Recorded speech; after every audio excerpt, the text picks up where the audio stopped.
الفاتحة. أعوذ بالله من الشيطان الرجيم. بسم الله الرحمن الرحيم. الحمد لله رب العالمين الرحمن الرحيم مالك يوم الدين. إياك نعبد وإياك نستعين اهدنا الصراط المستقيم صراط الذين أنعمت عليهم غير المغضوب عليهم ولا الضالين آمين. قال المصنف رحمه الله تعالى ونفعنا به وبما علومه في الدارين آمين. بسم الله الرحمن الرحيم. الحمد لله رب العالمين أنزل القرآن هدى للناس وبينات من الهدى والفرقان.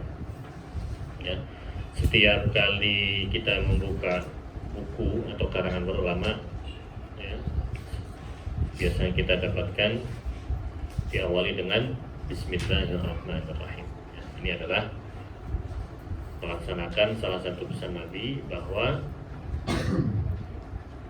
setiap amal atau perbuatan atau perkara yang tidak diawali dengan basmalah maka bahwa aqta atau bahwa abtar,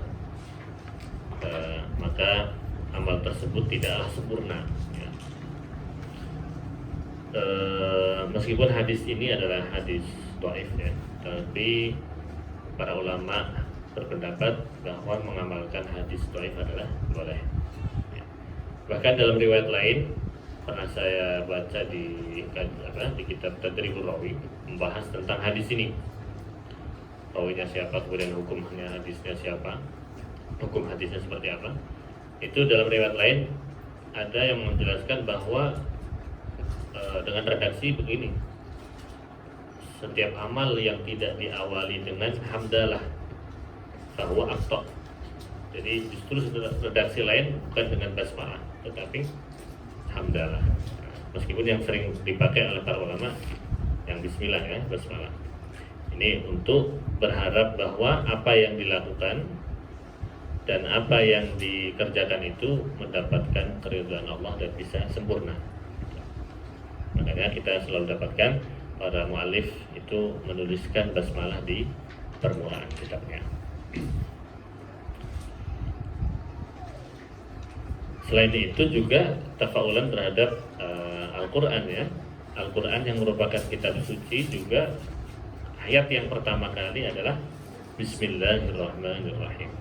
Meskipun ketika kita membahas Bismillah itu hal hiya ayatun minal Fatihah atau tidak, itu kan menjadi ikhtilaf, ya. Kalau Syafi'iyah jelas, ya.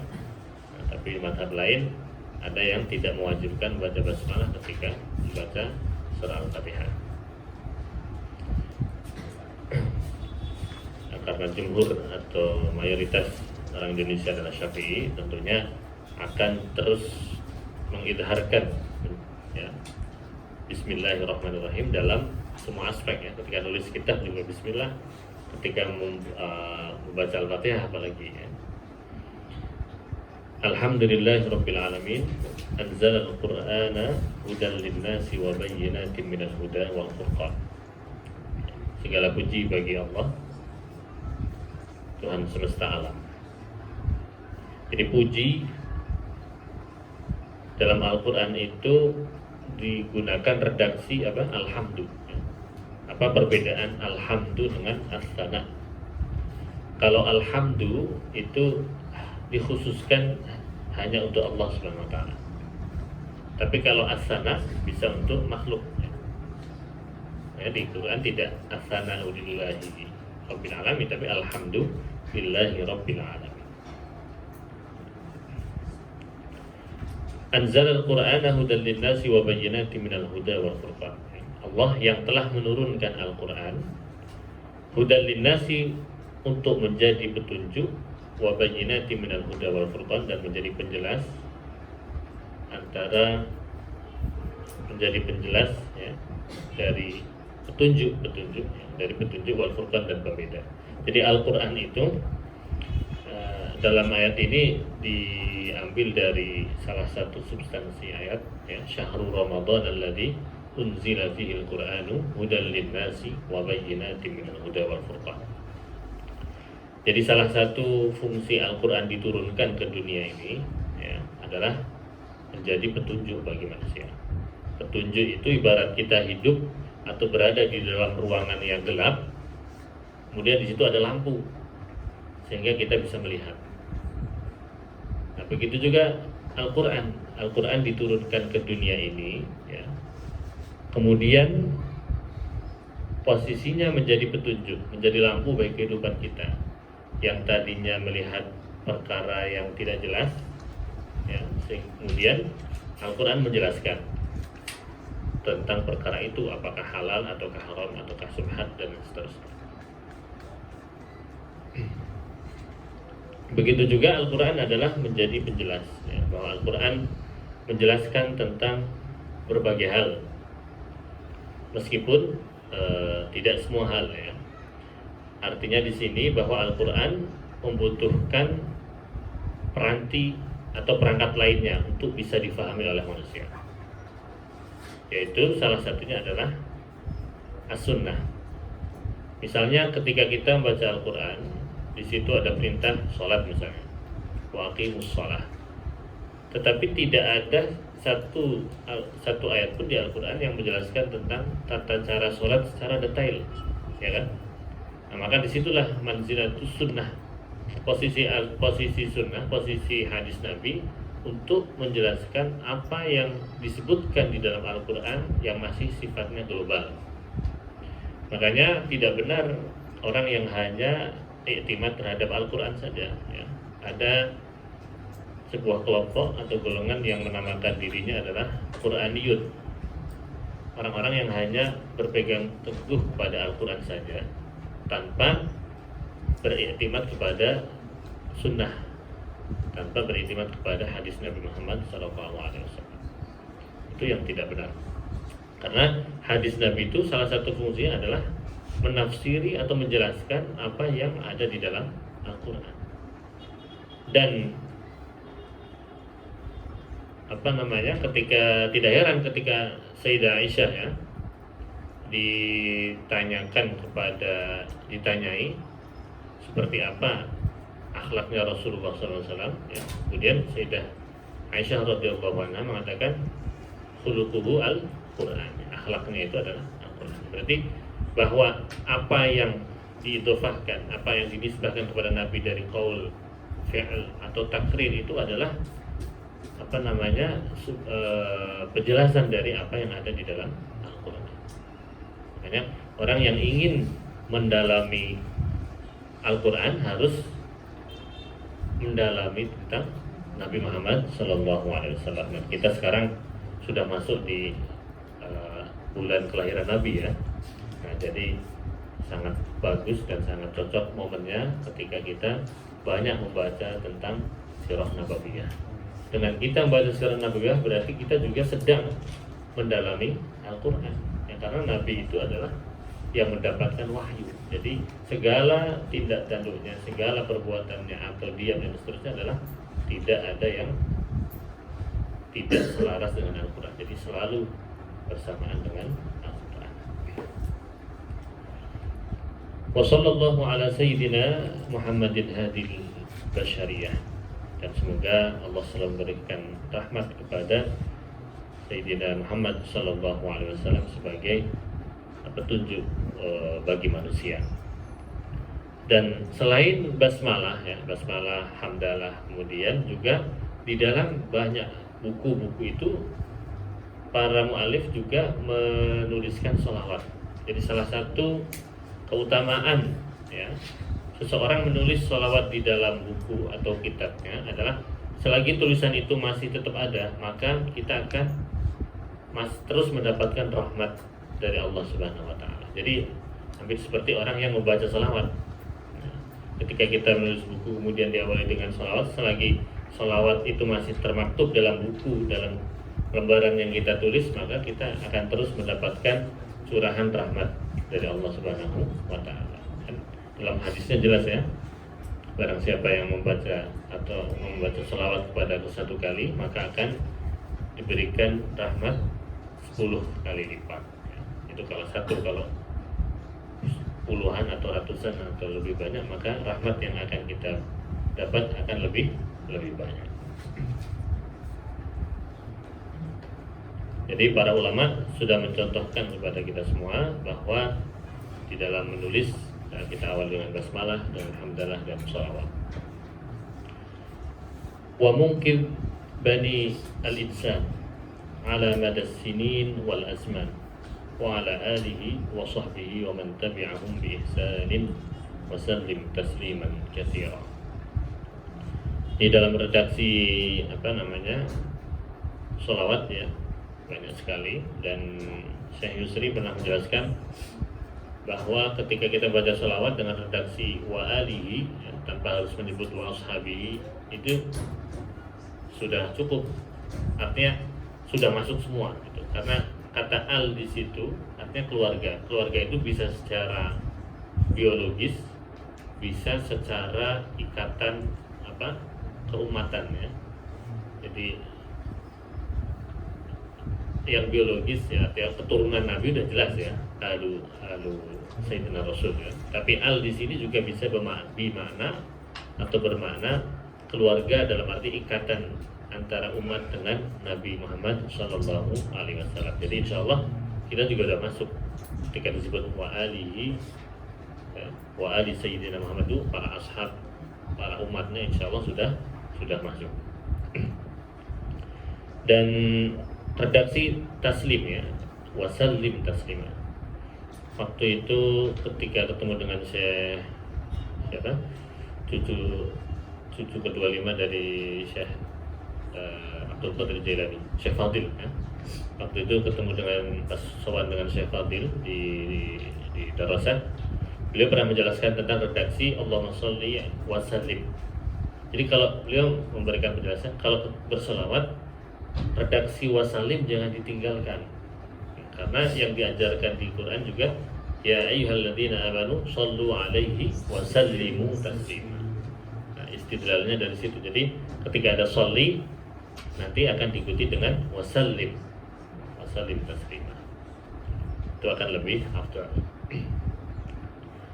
Nabi Muhammad SAW di sini disebutkan bahwa beliau menjadi petunjuk bagi manusia dan menjadi penyelamat bagi manusia ya, bani insan, bani Adam. Bahkan di dalam kitab Asy-Syifa ya dijelaskan bahwa terkait syafaat kubra itu nanti ketika para nabi dimintai syafaat oleh para umatnya, mereka mengatakan apa? Lastu ana.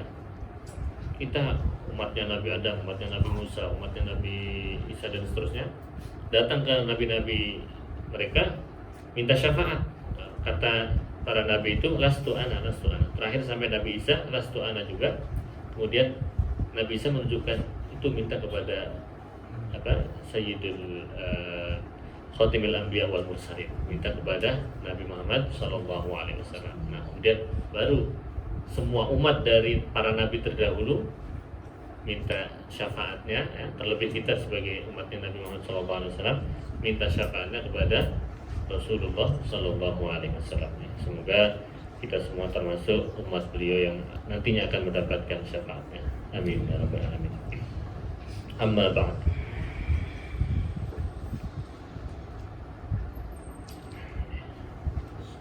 Kemudian Syekh Nuruddin melanjutkan di mukadimahnya, fa innal Qur'an al-Karim huwa hidayatullahi al-'uzma. Sesungguhnya Al-Qur'an Al-Karim yang mulia adalah hidayah Allah yang sangat agung. Makanya di dalam permulaan surah Al-Baqarah di situ disebutkan dzalikal kitabu la raiba fihi hudan lil muttaqin. Di Al-Quran merupakan kitab petunjuk ya, bagi siapa saja yang mempelajari Al-Quran, maka dia akan mendapatkan petunjuk dari Allah Subhanahu wa ta'ala. Wa bayyinatuhu al-khalidah wa huwa syari'atullahi wa dinihi alladhi irtadahu li ibadihi. Jadi Al-Quran menjadi petunjuk yang sangat agung dan menjadi penjelasan yang kekal ya, yang abadi. Dan Al-Quran adalah syariat Allah ya, dan yang tidak bisa dilepaskan dari agama Allah yaitu Islam. Wa dinuhu alladzi irtadahu li ibadihi, dan agama yang diridhoi oleh Allah Subhanahu wa taala untuk dijadikan sebagai pegangan bagi hamba-hambanya.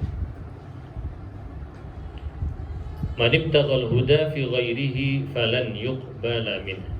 Barang siapa yang menginginkan petunjuk dari selain Al-Quran, maka tidak akan mendapatkannya, tidak akan diterimanya ya. Jadi Al-Quran sebagai kitab hidayah, sebagai kitab petunjuk, maka harus dipelajari oleh kita semua. Bahkan tidak sedikit dari orientalis yang mengkaji Al-Quran ya. Orientalis kan berarti dia berangkat dari status mereka non-muslim ya. Ada yang dari Yahudi, ada yang Nasrani. Mereka belajar Al-Quran, mengkaji berpuluh-puluh tahun ya. Hebatnya orang Barat itu, orientalis, mereka senang mengkaji ya, baik dalam Al-Quran ya, dirasat Al-Quraniyah ataupun hadis ataupun fikih dan sebagainya. Bukan berangkat dari status dia sebagai seorang muslim ya. Tapi berangkat dari dia adalah seorang ilmuwan. Dia akan mengkaji secara objektif dan dengan berbagai pendekatan disiplin ilmu. Dan tidak sedikit dari mereka yang akhirnya beriman gitu. Karena ternyata benar ya, Al-Quran mengatakan tentang berbagai hal yang berkaitan dengan kehidupan manusia dan seterusnya. Seperti misalnya tentang proses penciptaan manusia di rahim ya, di rahim seorang ibu ya. Itu kan dijelaskan di dalam surah Al-Mu'minun ya. Kemudian ketika para ilmuwan membandingkan dengan temuan-temuan modern mereka, akan ada titik temu dari penjelasan yang ada di dalam Al-Quran. Padahal itu wahyu itu diturunkan 1400 tahun yang lalu ketika ilmu kedokteran itu belum semaju sekarang gitu kan. Dan contoh-contoh lainnya. Makanya di sini disebutkan man ibtagha al-huda fi ghairihi falan yuqbal min. Wa man i'tasama bihi falan yadhilla an sirati rabbih. Dan barang siapa yang berpegang teguh terhadap Al-Quran, maka dia tidak akan tersesat dari jalan Allah. Makanya di dalam surah Al-Fatihah kita setiap hari mengulang-ulang ya, ihdinas siratal mustaqim. Semoga Allah memberikan hidayah kepada kita, yaitu jalan yang lurus ya. Siratal mustaqim itu seperti apa? Siratal mustaqim di dalam surah Al-Fatihah dijelaskan siratal ladzina an'amta 'alaihim ghairil maghdubi 'alaihim waladdallin. Siratal ladzina an'amta 'alaihim itu jalannya orang-orang yang telah engkau karuniai kenikmatan. Itu Gus Bahar pernah menjelaskan bahwa pentingnya kita ngaji dan belajar langsung kepada orang atau ulama ya, atau ahli ilmu yang mereka juga pernah merasakan apa yang kita lakukan, apa yang pernah dirasakan oleh para pelajar. Jadi belajar dari langsung pada guru, karena ada figur atau contoh yang konkret bagaimana para guru, para kekasih Allah dan para ulama itu tidak hanya mengajarkan ilmu, tetapi beliau-beliau juga mencontohkan bagaimana mengamalkan ilmunya. Dan luar biasa kita di sini, bagaimana kita menjumpai guru-guru kita di Al-Azhar ya. Beliau tidak hanya mencontohkan bagaimana kita menjadi orang atau kun aliman, kun qari'an, tidak hanya menjadi para pembaca atau menjadi orang yang alim, tetapi bagaimana beliau mencontohkan kesederhanaannya, kezuhudannya, keikhlasannya dan seterusnya. Makanya salah satu yang sangat menyentuh hati kita juga, salah satu kalimat Syekh Nuruddin itu ketika beliau sebelum wafat ya, saya kurang ingat pastinya berapa lama atau berapa fatrah beliau sebelum dipanggil. Beliau mengatakan, saya akan dipanggil Allah dengan fima makna ya, saya tidak hafal kalimatnya, dengan artinya bangga beliau menjadi seorang Azhari ya. Gelar Azhari itu bukan sembarang label ya, tetapi kalau kita lihat dan kita renungi, tadabburi dengan sangat mendalam, itu sangat berat. Karena selain dari ilmu yang harus kita miliki, juga amal dan kesolehan, tingkat spiritual para senior-senior para ulama-ulama kita yang luar biasa, sehingga mereka yakin bahwa ilmu yang sudah dipelajari di Azhar dan disampaikan kepada para murid-muridnya, bahkan Syekh Nuruddin itu juga sudah mengisrofi atau membimbing ya, puluhan disertasi atau bahkan mungkin lebih ya, ratusan mungkin ya, yang jelas minimal puluhan tesis ataupun disertasi yang dibimbing atau diasuh langsung di bawah bimbingan beliau. Ya. Artinya orang membimbing nulis risalah baik itu S2 apalagi yang disertasi itu kan bukan pekerjaan yang mudah, karena musyrif itu bertanggung jawab juga atas apa yang ditulis di dalam risalah dari bahisnya itu. Nah, makanya yang dicontohkan beliau adalah sangat luar biasa ya. Jadi wa man i'tasama bihi falan yadilla an sirati rabbih. Jadi supaya kita tidak tersesat, maka kita harus berpegang teguh terhadap Al-Qur'an. Tetapi jangan salah bahwa kadang ada sekelompok golongan atau orang yang mengatakan mari kembali kepada Al-Qur'an gitu. Ini yang dikritik oleh Husnus ya. Tetapi dia mengatakan seperti itu, kalimatnya benar, tetapi yuradu bihil batil. Batilnya apa? Dia hanya menyuruh kembali kepada Al-Quran, tetapi dia melarang orang-orang mengkaji atau mengaji atau belajar kepada ulama yang kompeten. Sekarang siapa yang bisa membaca Al-Quran kemudian memahami tanpa dibantu, tanpa belajar kepada ulama? Hanya lewat terjemah dengan bahasa Indonesia misalnya. Dia tidak pernah belajar bahasa Arab, tidak pernah belajar tafsir, tidak pernah belajar hadis, tidak pernah belajar tentang balaghah, tidak pernah belajar tentang ilmu-ilmu yang berkaitan dengan Al-Quran, tiba-tiba mau menjadi mufassir ya. Maksud dari mana? Ya, itu kan kalimatul haq yuradu bihi al-batil. Ya, kita ketika mengajak orang-orang untuk belajar kepada Al-Quran, ya berarti kita ngajak orang-orang untuk belajar kepada ulama yang ahli Al-Quran, ulama yang ahli fikih, ulama yang ahli hadis dan seterusnya. Tidak kemudian kita kembali Al-Quran itu maksudnya berarti kita nggak belajar kepada ulama. Itu salah. Karena sama saja kita mengasih pisau pada anak kecil, ya kan? Kita ngasih pisau pada anak kecil, dia tidak tahu bagaimana memfungsikan pisau itu. Anak balita dikasih pisau, ya bisa jadi dimakan, bisa jadi ditusukkan di badan dia, atau ditusukkan pada orang lain. Nah, itu salah satu analogi sederhana. Jadi yang dimaksud kembali kepada Al-Quran ya di situ adalah kita benar-benar mengkaji Al-Quran dengan pendekatan banyak disiplin ilmu yang di situ juga butuh bimbingan orang-orang yang kompeten atau memiliki maharah dalam berbagai disiplin ilmu yang berhubungan dengan Al-Quran itu sendiri. Jadi persyaratan menjadi mufassir itu sangat berat ya, sangat berat. Seperti halnya persyaratan menjadi seorang mujtahid, dia harus banyak menguasai banyak fan atau al-funun min al-ulum. Wa huwa ar-ruhul ladzi yatiru bihi al-Islam ila al-qulub. Ya. Al-Qur'an itu menurut beliau seperti halnya menjadi ruh ya, yang terbang, yang mengitari ya dalam Islam itu sendiri ila al-qulub, bagi hati ya, bagi hati manusia. Wal mada' as-sari fi taghdhiyatil arwahi wan nufus.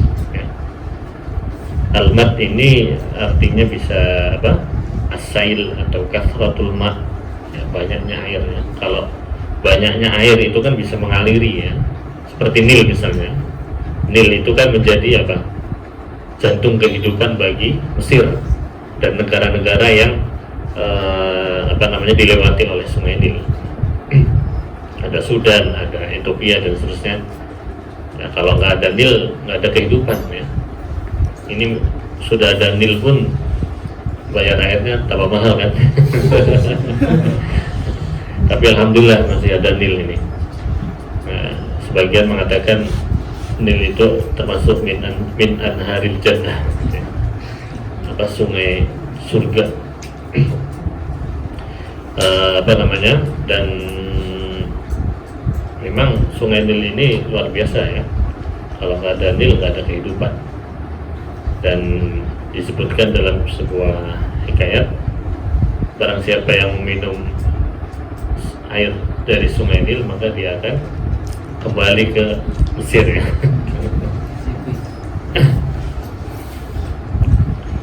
Jadi Al-Quran diibaratkan sebagai ruh ya. Tanpa jasad manusia itu bukan apa-apa ya.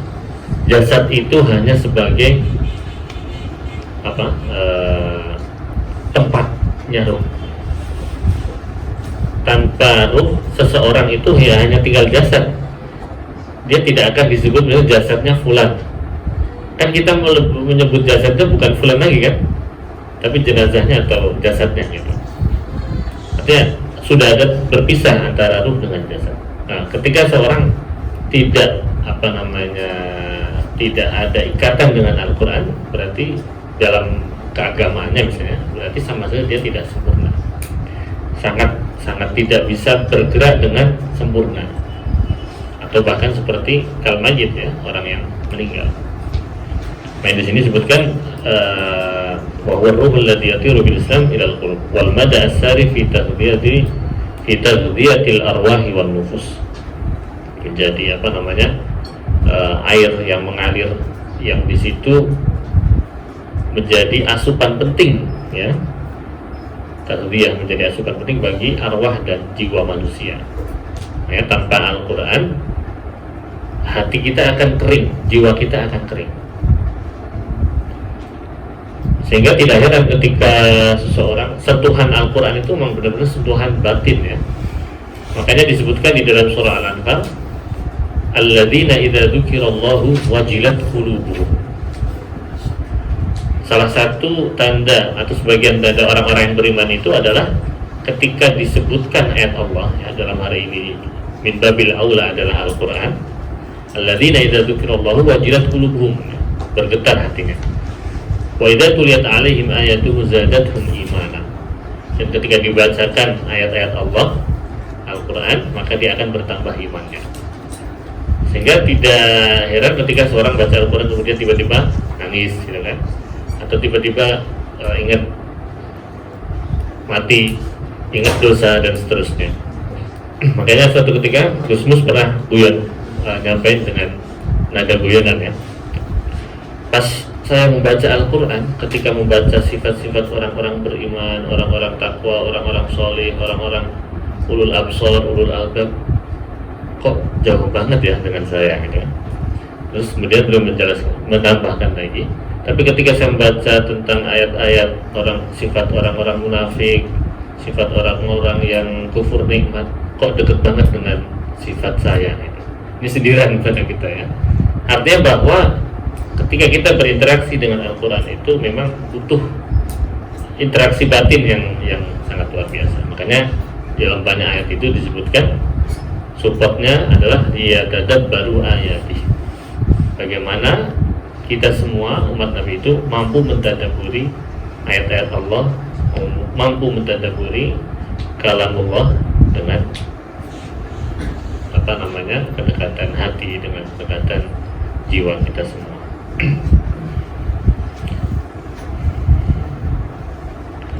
Wan nizamil kamil al-kafil li sa'adatil insan fi hadhihi dunya thumma fil akhirati fi a'ali al-jinan. Dan Al-Quran menjadi aturan yang sempurna yang di situ bisa memberikan atau mengantarkan kebahagiaan manusia ya. Al-kamil al-kafil sa'adatul insan fi hadhihi dunya, di dunia dan juga di akhirat, thumma fil akhirati fi a'ali al-jinan. Makanya ketika seorang ingin bahagia di dunia dan akhirat, maka harus selalu berpegang teguh pada Al-Quran. Fala ajaba an takthura ad-dirasatu hawlahu hatta la tuhsa. Oleh karena itu, maka tidak aneh, tidak ajaib ketika banyaknya studi, banyaknya kajian-kajian seputar Al-Quran sehingga tidak bisa dihitung ya. Kita akan menemukan ribuan bahkan lebih ya kajian tentang tafsir, tentang ulumul Quran, tentang berbagai fan ilmu yang di situ tidak bisa dilepaskan dari dirasat Al-Quraniyah.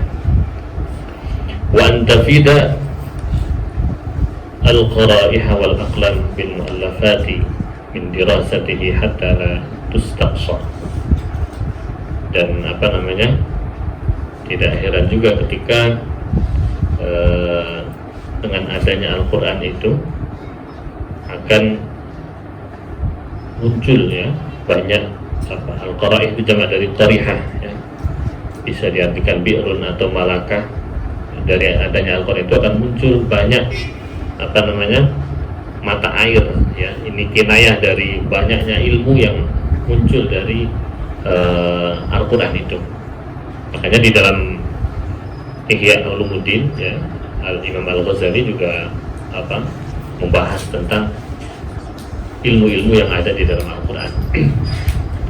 Beliau menyebutkan bahwa mengutip dalam sebuah hadis likulli ayatin zahrun wa batlun ya, bahwa di dalam Al-Quran itu ada makna zahir kemudian makna batin, dan di situ banyak memiliki atau bisa memunculkan berbagai macam ilmu. Karena disebutkan juga man arada ilmal awwalin wal akhirin ya, barang siapa yang menginginkan ilmu al-awwalin wal akhirin maka dia harus mempelajari Al-Quran.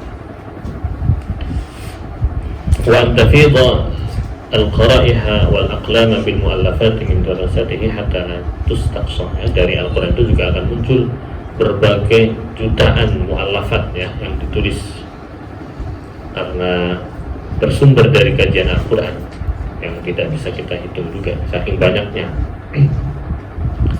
Dan kalau kita kaitkan dengan salah satu ayat ya, bahwa qul law kana al-bahru midadan li kalimati rabbi lanafida al-bahru qabla an tanfada kalimatu rabbi walau ji'na bimithlihi madada, di dalam akhir surah Al-Kahfi ya, bahwa ilmunya Allah itu tiada batas. Seandainya tinta itu diambil dari semua lautan yang ada di dunia ini, dan untuk menulis ilmunya Allah itu lanafidal bahru qabla an tanfada kalimatu rabbih, air laut ya, yang dijadikan tinta itu akan habis dahulu sebelum ilmu-ilmu Allah itu ditulis semuanya. Itu menunjukkan keluasan daripada ilmunya Allah ya, dalam hal ini apalagi Al-Quran ya, yang merupakan kalamullah, yang merupakan firman Allah Subhanahu wa ta'ala. Jadi yang tidak akan habis untuk dibahas dalam berbagai aspek. Wa inna min ahammi dirasatin tata'akkadu ala dirasatil Qur'ani khassatan. Dan yang termasuk yang paling penting, ahammu dirasanya, studi yang paling penting adalah menguatkan bahwa tata'akkadu ala darisil Qur'ani khassatan ya, menguatkan bagi para pengkaji Al-Quran secara khusus. Wal muthaqqaful muslimi ammatan, wal muthaqqafi al-muslimi ammatan hiya hadhihi ad-dirasah allati nuqaddimu fiha hadzal kitab ya. Dan bagi para muslim secara umum ya, dari pentingnya mengkaji ulumul Quran ya. Ya, dari pentingnya mengkaji allati nuqaddimu fiha hadzal kitab, pentingnya mengkaji apa yang akan dijelaskan di dalam kitab ini ya, yaitu kitab ulumul Quran, yang mana dari ulumul Quran ini kita nanti akan memiliki gambaran, akan memiliki pandangan yang luas bagaimana memahami ayat-ayat suci Al-Quran. Jadi ibarat kita membaca kitab kuning ya, kitab gundul ya, itu kita belajar nahwu dulu ya, belajar nahwu, belajar sorof dan sebagainya supaya bisa baca kitab dengan pemahaman yang benar. Begitu juga ketika kita memahami Al-Quran, maka perlu juga memahami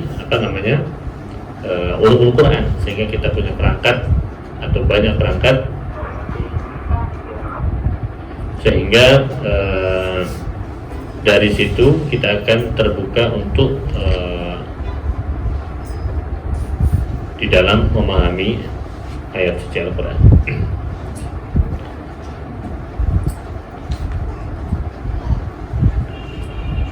Tubayyinu masdar hadzal Quran al-ilahi, dari yang mana dari dirasah ini juga menjelaskan tentang masdar hadzal Quran, ya.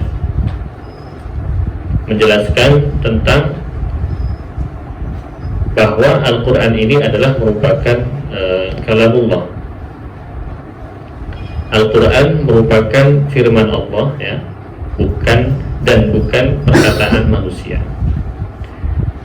Wa nuzulihi li hidayatina, dan menjelaskan bahwa turunnya Al-Quran adalah sebagai petunjuk bagi kita semua. Wa usuli tafsirihi wa ma yalzamu min ulumin wa dirasatin daruriyatin li husni fahmihi, dan juga usul tafsir dan segala hal yang menjadi lazim atau mewajibkan atau mengharuskan dari berbagai ilmu atau kajian-kajian yang harus dipelajari sehingga bisa sampai kepada pemahaman yang benar. Wa tubrizu i'jazahu fi fununi bayanihi, dan dengan kajian ini, ya, dengan kajian ulumul Quran ini akan bisa menjelaskan tentang i'jazul Quran, ya, wa ajaiba ma'anihi wa madaminihi, dan keajaiban-keajaiban Al-Quran dan juga kandungan-kandungan Al-Quran. Jadi dalam ulumul Quran ini akan dibahas banyak terkait dengan berbagai keilmuan. Tathallaju qalbul qari'i bihalawatil yaqini bi kitabillah. Jadi kata Syekh Nuruddin, dengan adanya kajian ulumul Quran ini, maka hati seorang pembaca akan mengkristal, akan membeku, menyatu dengan berbagai macam kajian-kajian yang positif yang itu bersumber dari Al-Quran. Wa haqiqatul iman bi Rasulillah sallallahu alaihi wasallam muayyidan bil adillati as-sati'ati wal hujjaj al-yaqiniyah al-qati'ah, ya. Dan bahwa dengan mengkaji Al-Quran ini juga akan memberikan tambahan keimanan kepada kita semua, ya, dan itu dikuatkan dengan dalil-dalil yang qat'i. Wa dhammanathu idahan lima iltabasa ala ba'dil katibin wa tashihan lima khabata fihi ba'dil mu'anidin min ajaniba mustashriqin aw atba'in lahum min jildatina muqallidin, ya. Dan akan menjadi penjelas terhadap hal-hal yang di situ masih butuh penjelasan, dan juga bisa menjadi tashih atau membenarkan, ya, hal-hal yang mungkin sempat difahami secara salah atau sengaja disalahkan pemahamannya, ya. Makanya dengan mengkaji ulumul Quran ini akan menjadi ilaj atau obat bagi orang-orang yang membutuhkan pemahaman yang benar. ورعوت في ترتيبه ما يتصل في التفسير ثم الإعجاز وفي أسلوبه وضوح العبارات والاختصار على المهمات. Beliau menjelaskan tentang manhaj di dalam buku beliau, ya, buku beliau yang ditulis di sini. Sebagaimana kita ketahui bahwa kitab-kitab yang menjelaskan tentang ulumul Quran kan banyak sekali, ya, dari abad ke-5 misalnya atau sebelumnya sampai ke periode Imam Az-Zarkashi, kemudian Al-Burhan dan seterusnya.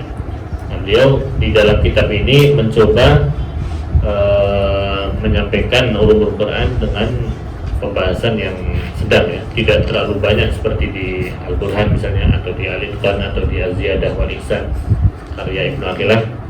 Tapi beliau memilih di beberapa pembahasan saja yang di situ penting untuk dikupas kembali dan dikembangkan lagi.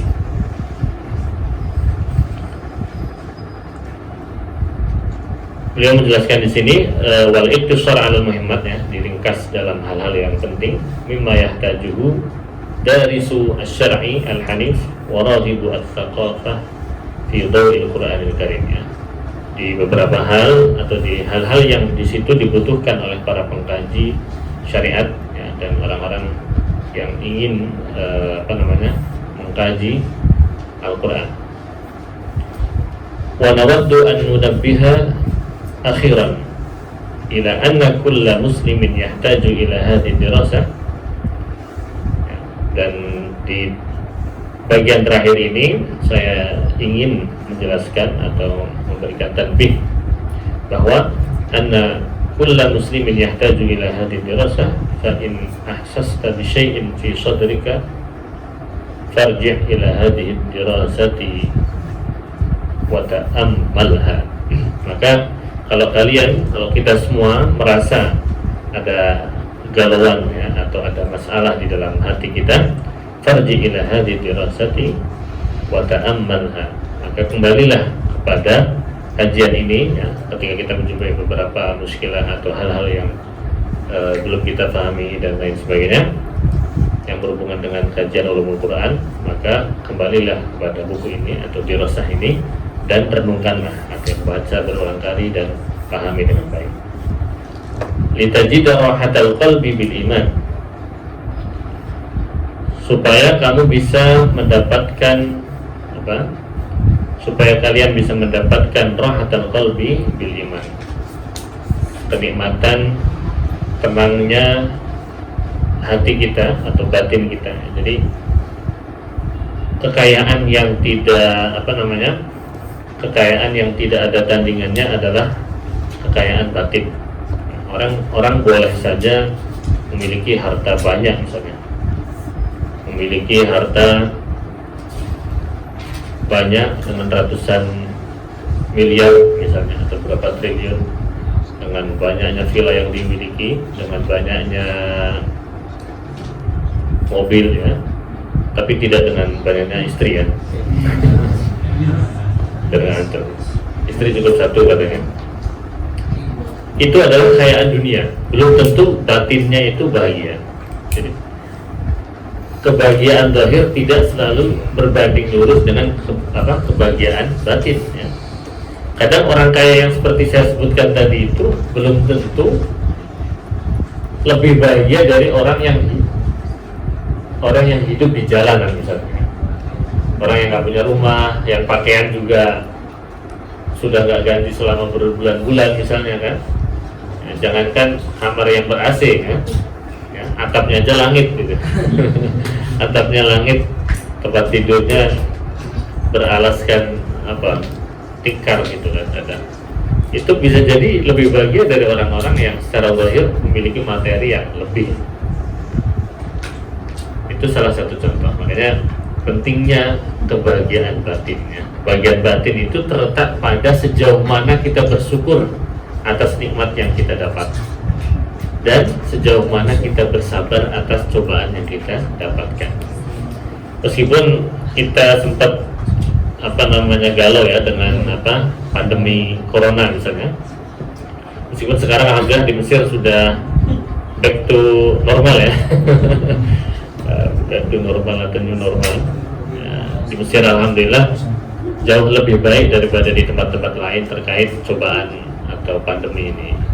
Kita berharap dengan berkahnya ngaji ini dan doa-doa kita semua, semoga di Mesir, di Indonesia, negeri tercinta kita, dan di tempat lain semuanya cepat terbebas dari virus yang sangat mengganggu kestabilan dunia ini ya. Semoga bisa segera selesai pandemi ini. Nah, meskipun kita galau dalam posisi pandemi ya, karena tadinya nggak boleh keluar, nggak boleh ketemu sama temennya, nggak boleh ketemu sama teman yang biasa diajak curhat ya. Nah, sekarang sudah agak longgar, meskipun ya masih harus tetap hati-hati.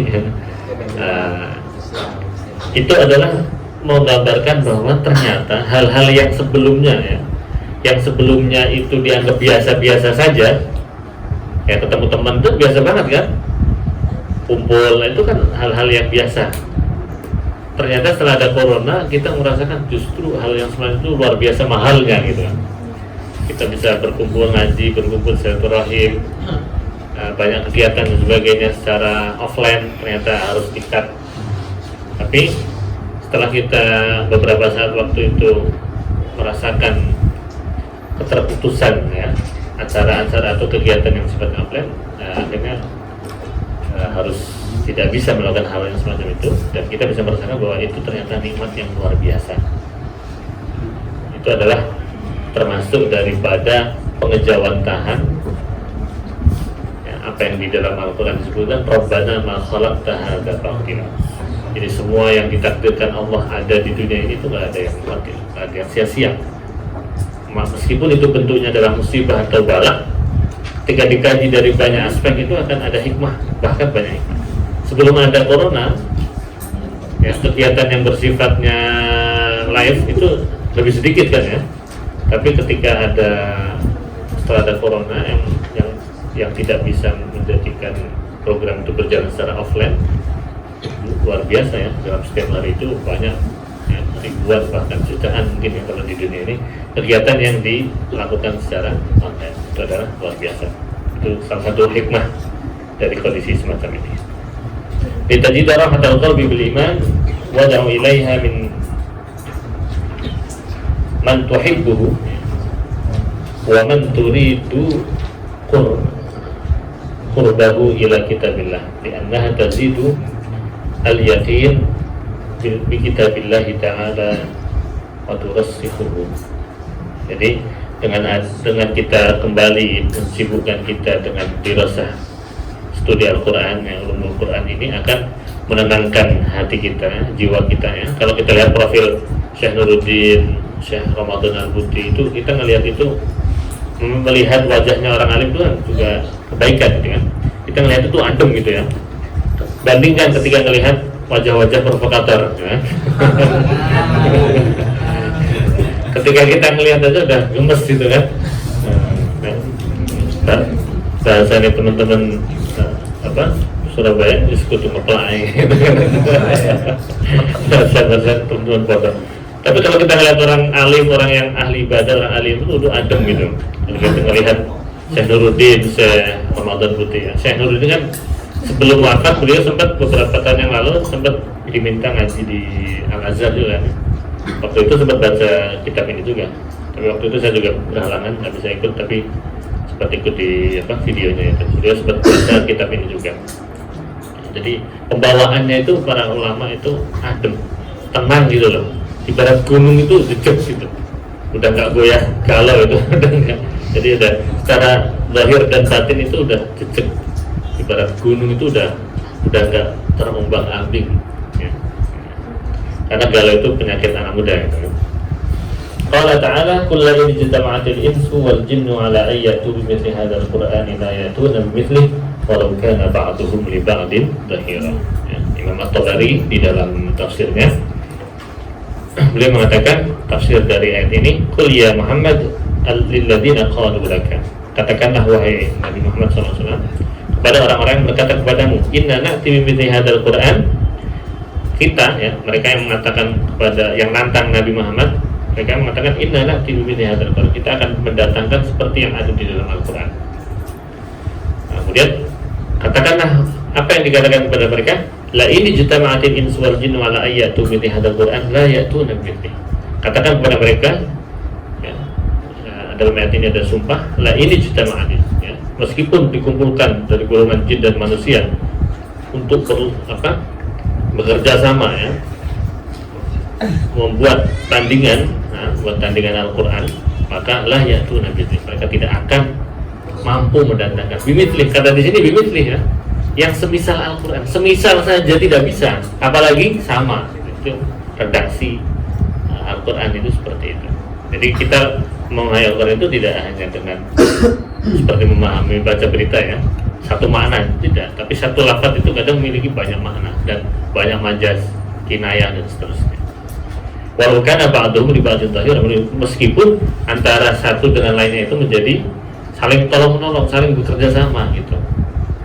La yatuna abadan bimithlihi walau kana ba'duhum li ba'din aunan wa dhahira. Meskipun antara satu dengan yang lainnya baik dari bangsa jin atau manusia saling bekerja sama untuk menandingi Al-Quran. La ya'tuna, tidak akan mampu melakukan. Kemudian disebutkan bahwa sebab nuzul atau sebab turunnya ayat ini adalah wa dzukira anna hadhil ayah nuzilat ala Rasulillah sallallahu alaihi wasallam li sababi qaumin minal yahud jadaluhu fil Qur'an wa sa'aluhu ay ya'tiyahum bi ayatin ghairihi syahidah lahu ala nubuwwatihi li'anna mithla hadzal Qur'an bihim qudrah ala ayatu min. Jadi disebutkan dalam tafsir Imam At-Tabari bahwa sababun nuzul dari ayat ini adalah diturunkan kepada Nabi yang mana berhubungan dengan kaumnya yang dari golongan Yahudi yang mendebat Nabi ya, dan dia minta kepada Nabi untuk ayatiyahum bi ayatin ghairihi syahidah lahu ala nubuwwati. Jadi orang Yahudi ini minta Nabi membuat ayat gitu yang sebanding dengan Al-Qur'an ya. Jadi inilah kekonyolan orang tersebut ya, bahwa Al-Quran itu adalah bukan kalamnya Nabi. Nabi itu hanya menyampaikan wahyu. Makanya disebutkan bahwa Al-Quran itu adalah kalamullah, bukan kalamnya Nabi atau apalagi manusia lainnya.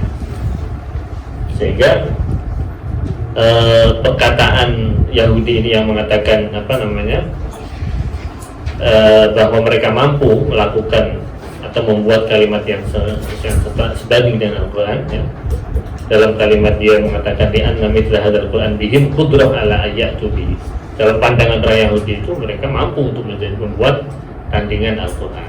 Tapi dibantah dengan ayat ini qul la ini jitama'atil insu wal jinnu ala ayatu bi mithli hadzal Qur'ani la ya'tuna bi mithlihi walau kana ba'dhum li ba'din badal. Wallahu a'lam bishawab.